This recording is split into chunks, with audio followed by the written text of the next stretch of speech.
ಬೆಂಗಳೂರಿನ ಚಿನ್ನಸ್ವಾಮಿ ಕ್ರೀಡಾಂಗಣದಲ್ಲಿ ನಡೆಯಬೇಕಿದ್ದಂತಹ ಐಪಿಎಲ್ ಪಂದ್ಯಗಳು ಅಹಮದಾಬಾದ್ಗೆ ಸ್ಥಳಾಂತರಗೊಂಡಿರುವಂತಹ ವಿಚಾರ ಈಗ ರಾಜ್ಯ ರಾಜಕಾರಣದಲ್ಲಿ ಈಗ ದೊಡ್ಡ ಮಟ್ಟದ ವಾಕ್ಸಮರಕ್ಕೆ ಕಾರಣವಾಗಿದೆ. ಜೆಡಿಎಸ್ ಯುವ ಘಟಕದ ರಾಜ್ಯಾಧ್ಯಕ್ಷ ನಿಖಿಲ್ ಕುಮಾರಸ್ವಾಮಿ ಮತ್ತು ಉಪಮುಖ್ಯಮಂತ್ರಿ ಡಿಕೆ ಶಿವಕುಮಾರ್ ನಡುವೆ ಈ ವಿಚಾರವಾಗಿ ಟಿಕೆಟ್ ವಾರ್ ಶುರುವಾಗಿದೆ.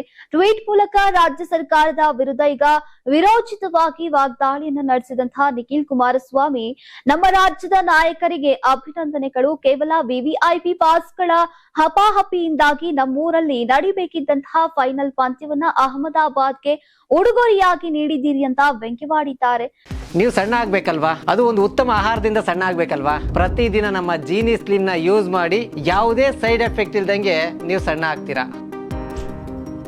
ಇನ್ನು ಕ್ರೀಡಾಂಗಣ ಇರುವುದು ಕ್ರಿಕೆಟ್ ಅಭಿಮಾನಿಗಳಿಗಾಗಿ ಹೊರತು ವಿವಿಐಪಿಗಳಿಗಾಗಿ ಅಲ್ಲ.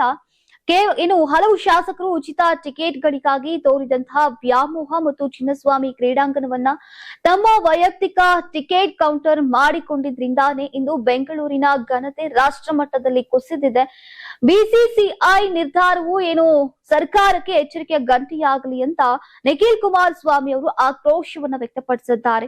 ನಿಖಿಲ್ ಕುಮಾರಸ್ವಾಮಿ ಅವರ ಆರೋಪಕ್ಕೆ ಈಗ ಮೈಸೂರಿನಲ್ಲಿ ಪ್ರತಿಕ್ರಿಯಿಸಿದಂತಹ ಡಿಕೆ ಶಿವಕುಮಾರ್, ಅದೆಲ್ಲ ಸುಳ್ಳು, ಟಿಕೆಟ್ಗೂ ಪಂದ್ಯ ಶಿಫ್ಟ್ ಆಗುವುದಕ್ಕೂ ಯಾವುದೇ ಸಂಬಂಧ ಇಲ್ಲ. ಬೇರೆ ಕಡೆಗಳಲ್ಲೂ ಕೂಡ 50% ಈಗ ಸೀಟ್ಗಳನ್ನ ಕೊಡ್ತಾರೆ. ಅಹಮದಾಬಾದ್ ನಲ್ಲಿ 1 ಲಕ್ಷಕ್ಕೂ ಅಧಿಕ ಜನರು ಸೇರಬಹುದು ಎಂಬ ಕಾರಣಕ್ಕೆ ಅಲ್ಲಿಗೆ ಪಂದ್ಯವನ್ನ ಶಿಫ್ಟ್ ಮಾಡಿರಬಹುದು ಅಷ್ಟೇ.